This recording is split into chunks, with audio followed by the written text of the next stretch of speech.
why is sympathy dangerous? Why is that a bad thing? Well, I guess we might find out during this episode. Sympathy is something that's best used from a bit of a distance. There's very little that you can maybe do about the situation. Sympathy draws a clear line between the person suffering and ourselves. In other words, sympathy is feeling bad for someone, but being unable or unwilling to relate to that person.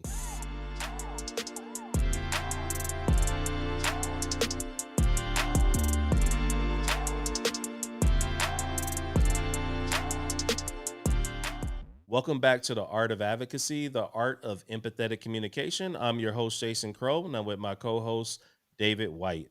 Today, we are going to dig into the topic of the dangers of sympathizing with injured workers. Yes, that's right, the dangers of sympathizing with injured workers. I know a lot of people may be thinking, why is sympathy dangerous? Why is that a bad thing? Well, I guess we might find out during this episode. And I guess who is this for? Who is this episode for? I would say anyone in workers' compensation or not, but especially that we're talking about injured workers here. But if you're in workers' compensation and you have any interaction with an injured worker, I think that you will find this episode useful, especially obviously claims adjusters, managers, even employer. Folks on the work comp side that interact directly with the injured workers. And I also think it'll be helpful to risk managers to understand more about the dynamics of the most important part of claims that revolve around the communication of injured workers and how that works.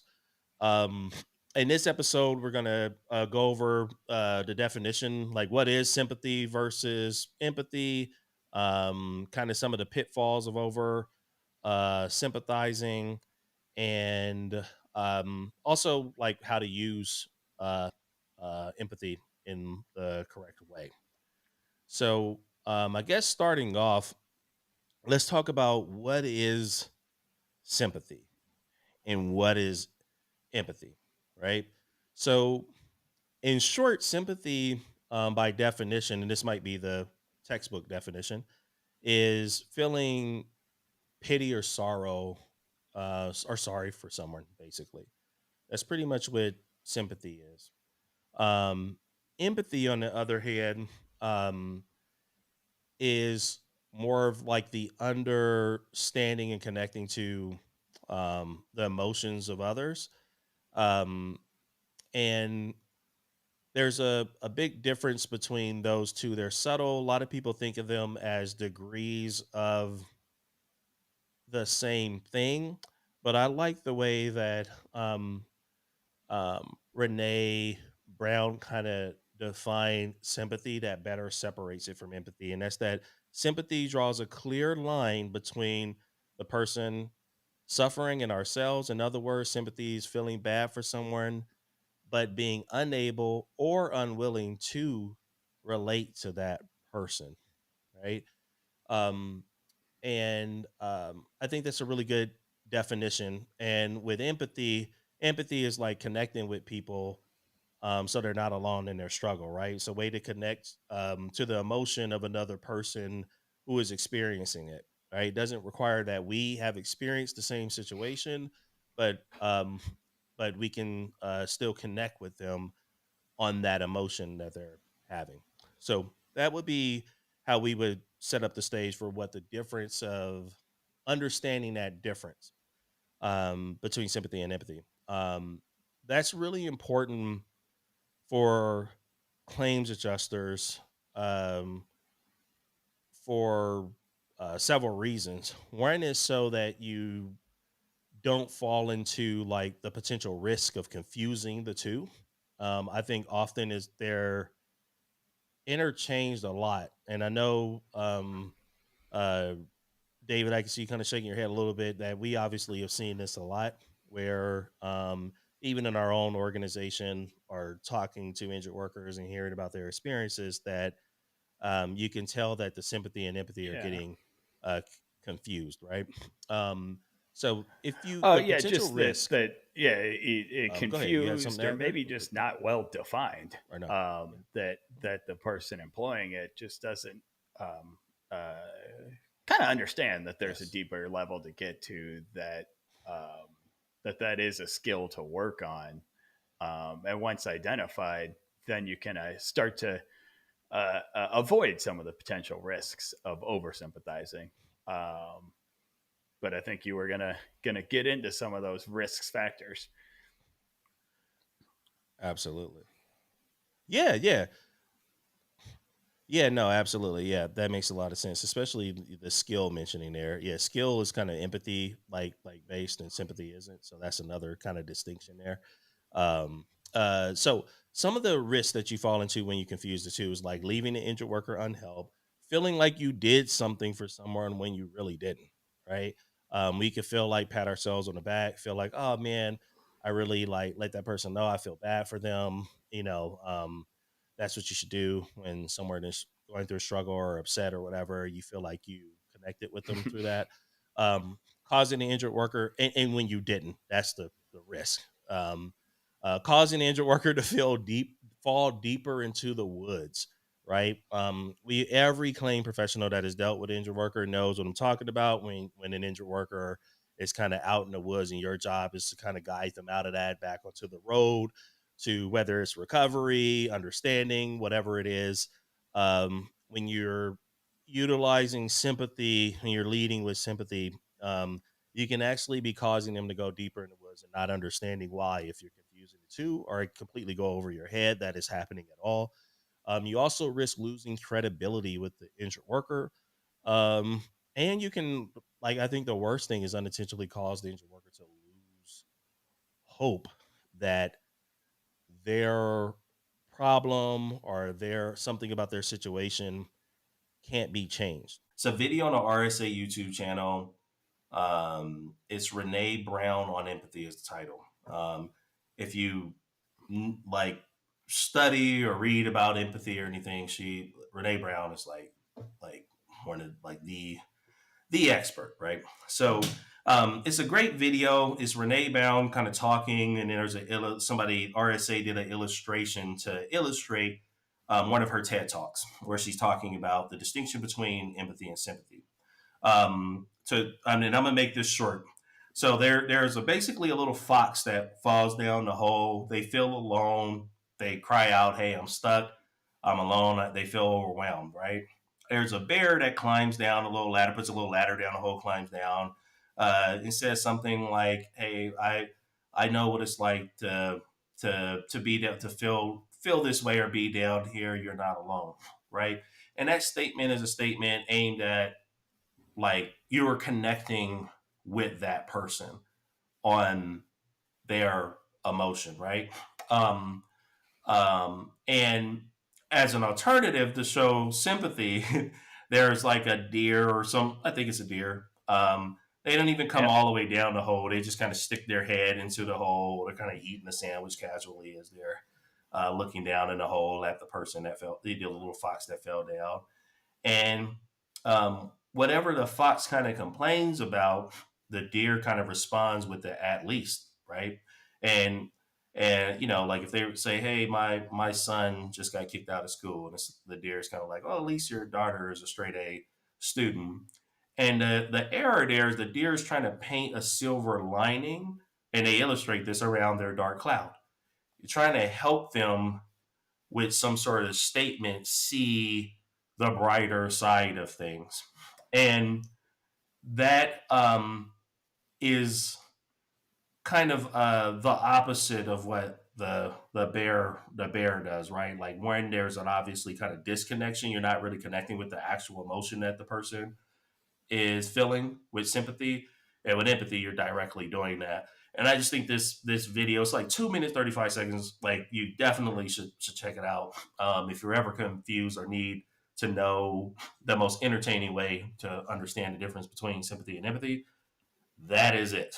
We use it to train employees even at our company, and everybody has great feedback about that episode. So um, And I think that kind of transitions into like your what we want to talk about next, and that's like the perils, right? Like what are some of the bad things that come from over sympathizing uh, with injured workers, Yeah. So David? some of the issues that come with that, um, and what we'll really do is kind of explain how the injured worker may feel when they're hit with sympathy, um, and why that can lead to bigger issues. We identified the risks that are there, um, but the how is that, sympathy is something that's best used from a bit of a distance. There's very little that you can maybe do about the situation. If somebody passes away and you're,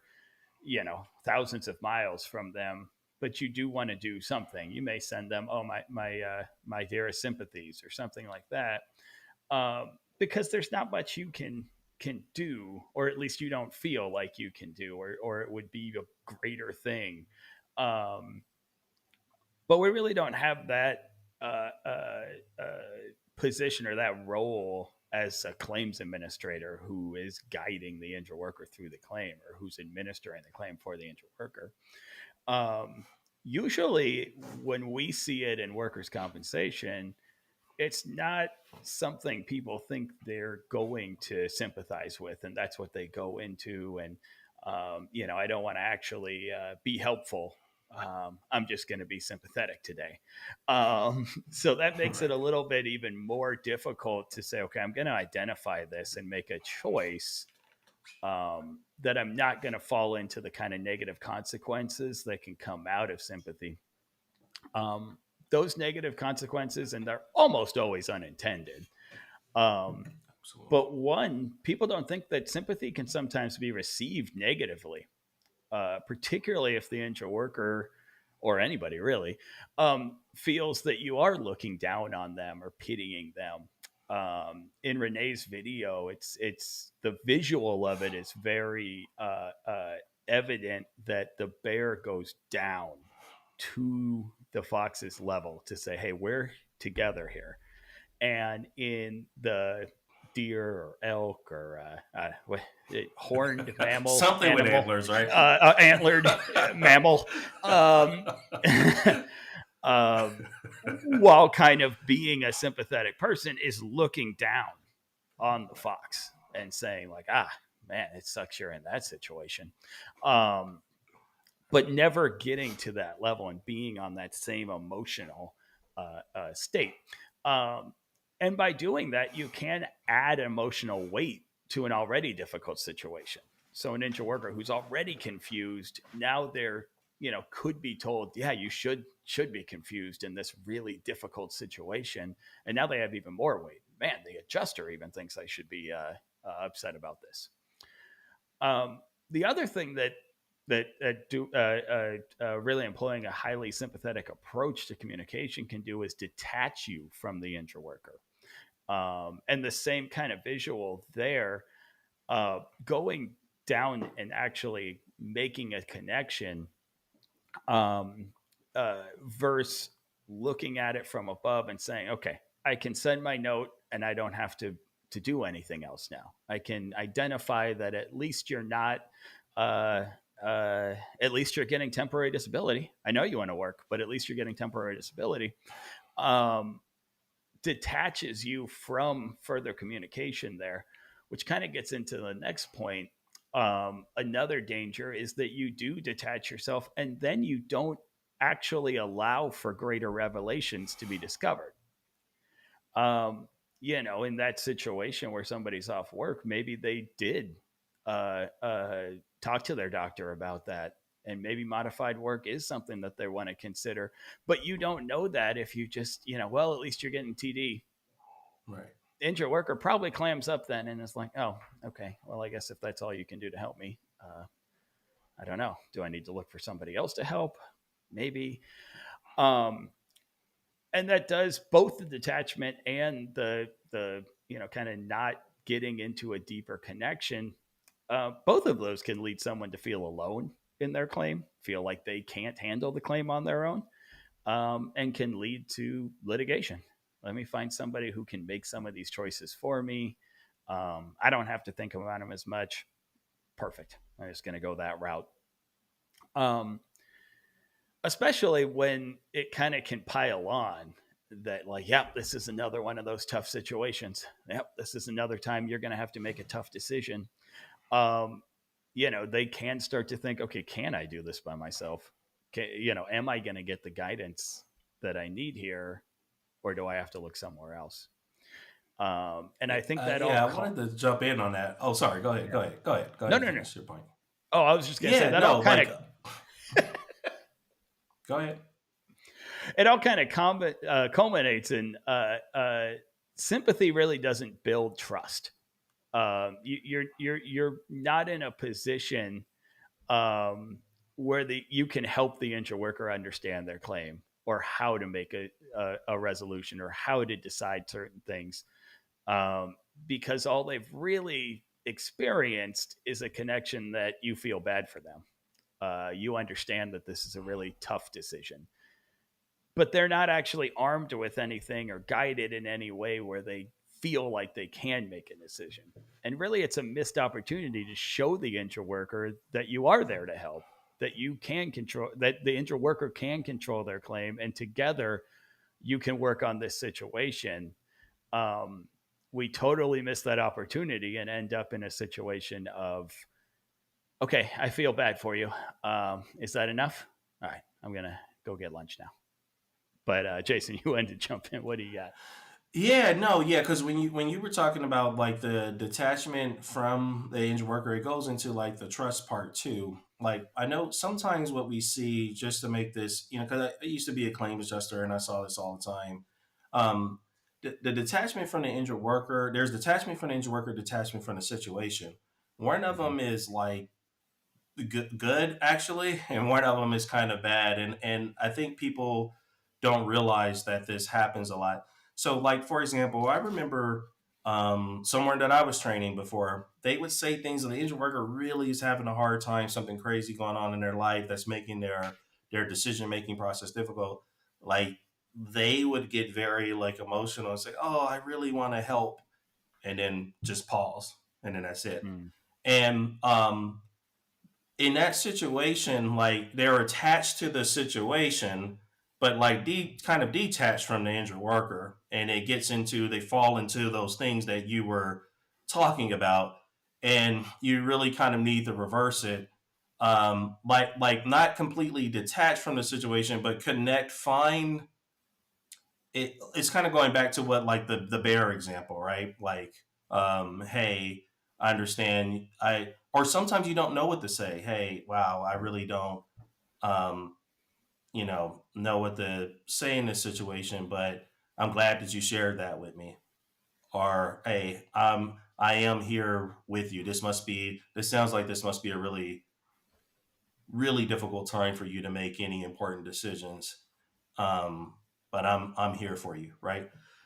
Those are connection driving like statements, so you can feel like you're attached when you're actually attaching to the situation and you're detached from the injured worker. I just wanted to point that out because I think a lot of people might not realize that.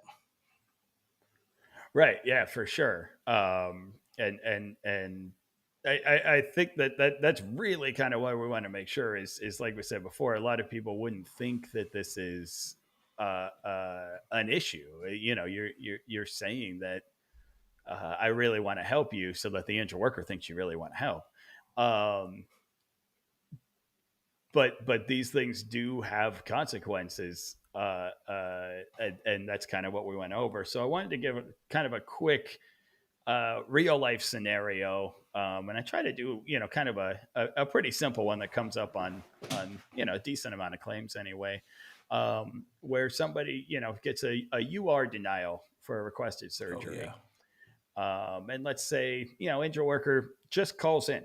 They receive some paperwork that maybe you have a screener or something. That's what they tell you, right? Yeah, injured worker. She got some paperwork about surgery not being approved. Um, you take the call, and let's say you take a real sympathetic approach to this. You already know what the issue is. There, it's not approved. that's really hard. You really feel sorry for this injured worker that the doctors let her believe surgery is the next step, and then it's not medically necessary. Um, One of the issues that may happen is you may jump in before the injured worker really fully explains the call or the reason that they're the situation that they feel themselves in. Kind of like the deer, right? You just walk by and you look down the hole. There's somebody in a hole. I'd feel bad about it. Let me tell them that I feel bad about it. And so, without listening to, okay, why are you calling? What is it that we can do for you? Um, you can jump right into the feeling that, oh man, yeah, that's really tough. This is a hard industry to get medical treatment approved sometimes. Um, Obviously, there's pretty obvious consequences there. One, uh, they can feel like, okay, so if I call in, all I'm going to get is pity. I'm not going to get any help here. It's just going to be that it's a hard thing, and there's some things you can do, but they don't help very often, and claims are hard. Um, Two, they may feel like they were never actually heard. Maybe they felt like they called in to talk about the UR denial and how we can overcome that and what it is and all that. But instead, they were met just with, hey, yeah, no, I know it's hard. I feel bad for you. I really wish we could do something. If I could do anything, I would. Okay, bye. That goes back to some of that feeling of detachment that, okay, like she sort of explained that there's something that I can maybe do, but it sounds like it's not going to actually help much. Why did I call in?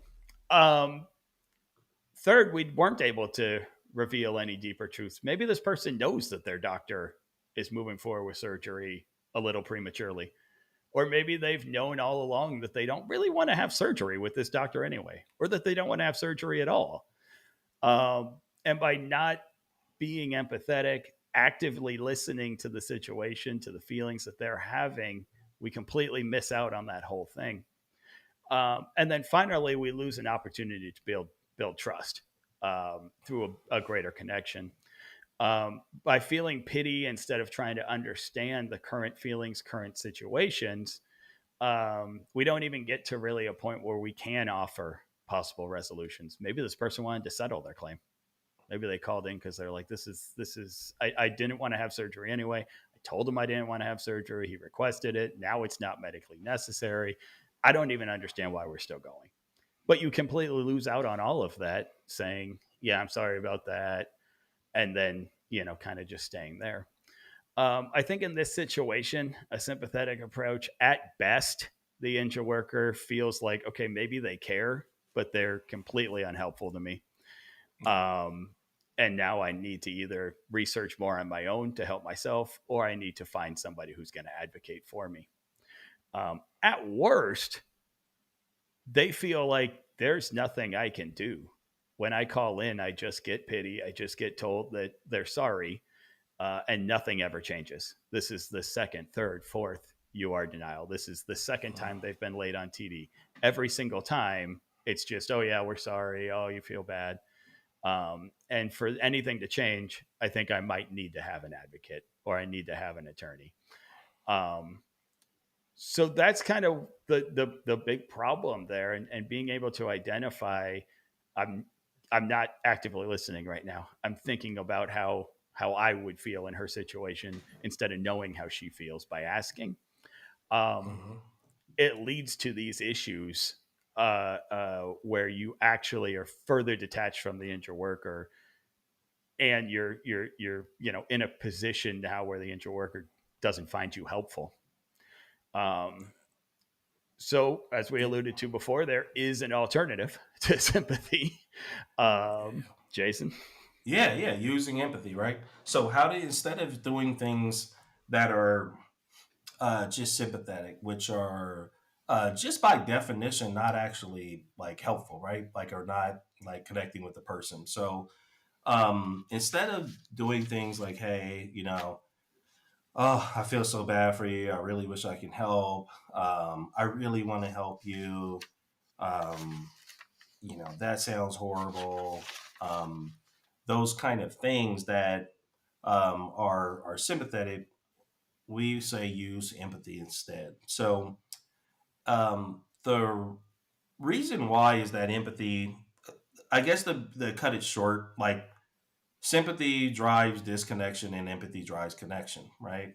And that's I think that's a quote by Brene Brown. I don't want to make it like I thought of that really smooth way to say it, but I think that's a Brene Brown quote too. But it's very, very true. So when we're dealing with injured workers, we have to have tools that allow us to, empathy isn't just this like emotion that is just an internal thing in how we feel, right? It has to do with the other person's like feeling and our ability to connect on that. And that's going to, the way that we're going to do that in a situation is via communication, right? By talking to this person. So you got to have tools in your tool belt to deal with these situations, right? Because real empathy, when you use it, it can build trust, it can foster open communication, and it definitely can create the kind of environment where injured workers are feel open to talk. So a good example. Well, I'll go back to the example a little bit earlier about the fox in the hole and the person letting them know that, hey, I'm there for you. I'm glad that you shared this with me. These kind of connection driven um, tactics require emotional intelligence, not just a feeling. So when it requires you to identify, it's really important to have the skill to identify emotions. And and how do you do that without just assuming and acting on assumptions and being wrong, without just flat out asking? It may feel awkward in a situation when somebody says something like, hey, they just experienced a loss, to be like, hey, how do you feel right now? It's kind of like a weird, they obviously feel pretty crappy. Um, but there are tactics that you can use. So um, one of them is uh, there's a hostage negotiator, Chris Voss. In our company, we do a lot of like the training of a Chris Voss material. He had there's a particular case in his career that really shows like one of the tools that you need to use and like success when you actually deploy the power of empathy in a skilled way. So um, he's a hostage negotiator. At this point in his career, he was in the FBI. There were a few, I will call them bad guys, just to make it very simple and easy to tell, that were holding hostages in an apartment. Chris Voss was negotiating with them through the apartment door, and it's very unlike TV, by the way, Yeah. TV hostage negotiators. So one of the main skills, like think about a hostage situation, if the negotiator just, because a lot of times, similar to claims, sometimes you just don't have good news to give somebody. There Right. isn't any good news that the hostage negotiator can give to the bad guys.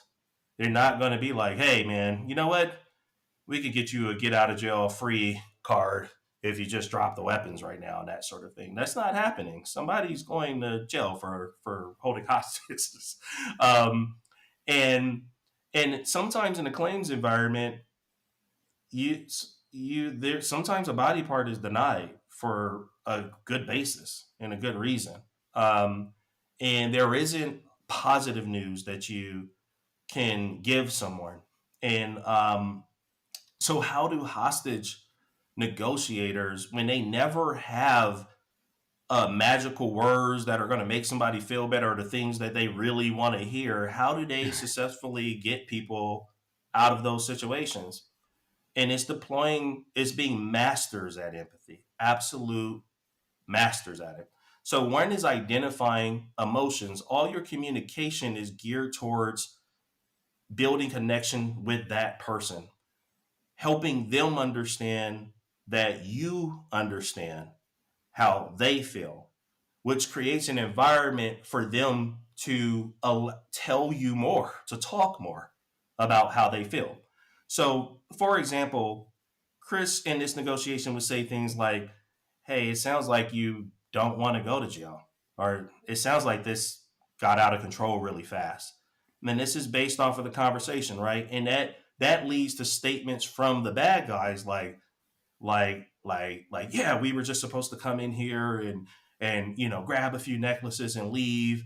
We I didn't intend for all this, but I just can't go to jail, right? Or something like that. That you're making progress now. This bad guy is now, even if they're not conscious of it, they're understanding that you understand something about their situation and that you're observational, you're listening. That allows them to talk more, and you need more information to be able to help. That is your primary job. There is like kind of like discovery, getting that information in a way that doesn't psychologically raise defenses on the person, right? That would be the worst situation to raise the defenses in a hostage in a Mhm. hostage situation. You don't want to do things that get them defensive. So labeling, identifying an emotion, labeling that emotion sounds like you're it sounds like you really feel bad about how quickly things got out of control, right? And that's based off of something the person said. You identified an emotion that this person feels some sort of sympathy or bad about being in the situation, and then you're labeling that. That helps that person understand that you understand. And you don't have to worry about mislabeling. If you're paying good attention, you probably won't often. If you do, then doing it in this way allows them just to be able to correct you. You're not really making an assumption, right? You're saying, "Hey, it sounds like this and that," right? And even your tone and your voice matters, right? It's more like a question. Um, these kind of things are like build trust. In this situation, what ended up happening, the the bad guys when they uh, were actually arrested and uh, they were quoted by stating that, "Hey, we didn't want to get caught, we didn't want to get shot, but you calmed us down. We finally believed you wouldn't go away, so we just came out." That's what the bad guy said. And I think what's really important there is the "you calmed us down" part, without saying, "Hey, you need to calm down and get out of here. You could go to jail for holding people hostage." No, that's not going to calm people down, right? Just like in a situation, or just like pure sympathy. "Oh man, like I just feel so bad that you didn't want this to happen and you're in this situation." That can help them. That can make the bad guys feel more hopeless, and that there is no way out of this, and that they have done the worst thing, Mhm. and that they might as well go ahead and shoot their way out of it or whatever it is. So though these, there's we could do a whole podcast or a series on all the tactics that you can use to deploy empathy. But I think that hostage situation with Chris in that apartment complex, and the simple tactics of like kind of like labeling and repeating that back to labeling emotions and repeating it back to the person and allowing them to feel that connection, is a really good example of success in using empathy in ways that we can directly use it in workers compensation, that we in what we do for a living. Me and David use all the time, right? um, and I guess, like, in conclusion, like, leaving I want to leave you with like some key takeaways from this episode. This is a topic that I feel really passionate about, because I feel like there's so much unintended poor, like, misinformation or bad information on, or just not any information. How do you actually use things like empathy? It's not just feeling for injury. We are all people. We, of course, we feel bad for people when they're in bad situations, right? Like, everybody feels that. But how do we actually use empathy how do you practically use it? Is what we're hoping that people take away. So one of the key um, takeaways here is that to remember is that sympathy drives disconnection. Just straight up by definition, it drives disconnection. It is a disconnect from a person feeling bad for them. There's kind of a looking down upon or looking separate. Even if you're not looking down, Mhm. that person is going through something that you're not going through. You feel bad that they are in that situation, but you're not doing anything about it. Sometimes you just can't. It's not like it doesn't mean it's bad. If something's happening overseas or something that we see on the news, we only can feel sympathy in some situations because we can't actually help. In some scenarios, people are just unwilling to help. That is likely how an injured worker is to feel with an adjuster because they Right. view them as being in a position that can help, right? And they'll think that you're unwilling.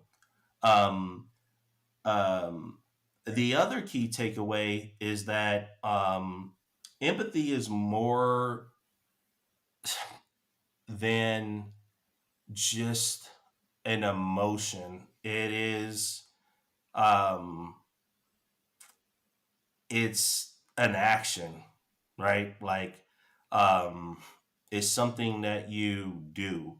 It's feeling with a person, not feeling for them. That's another thing, but feeling with them. Um, and those are my takeaways. I don't know if you have Yeah. Warren David that you want to leave everybody with. Yeah, kind of to piggyback on what you're saying about it being an action. We talked about there being some confusion sometimes between like, what am I doing wrong? And I would just reiterate that we do believe an empathetic approach based on the role that claims professionals are in is vastly superior to a sympathetic approach in workers' compensation, and that you do have to make a conscious effort to use empathy. Most people, like you said, uh, uh, it is kind of the default of human beings to say, "Oh man, I feel so bad for that person," and maybe not think right away or make that conscious decision that I can help. This is how. But first, I need to know what it is that they're experiencing specifically and not assume.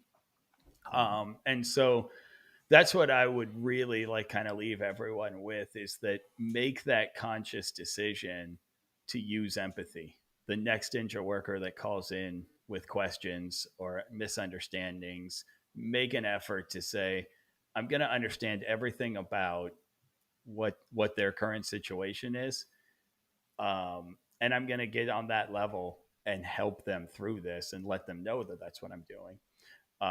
Labeling their feelings, making sure that that's correct, and doing all of that work before getting to resolution and how it is that we can move forward. I think you'll find better connection there, and you'll find much less disconnection where now Absolutely. you can't reach an injured worker and you're not sure why. Um, Yeah, I agree with that 100%. Well said, Dave. All right. And I think with that, that'll end our episode today. Thanks so much for tuning in. We encourage you to share your thoughts, experiences, maybe questions related to this, or any comments, really. And then to like or subscribe. Thanks so All much. right. Thanks, everybody. Take care.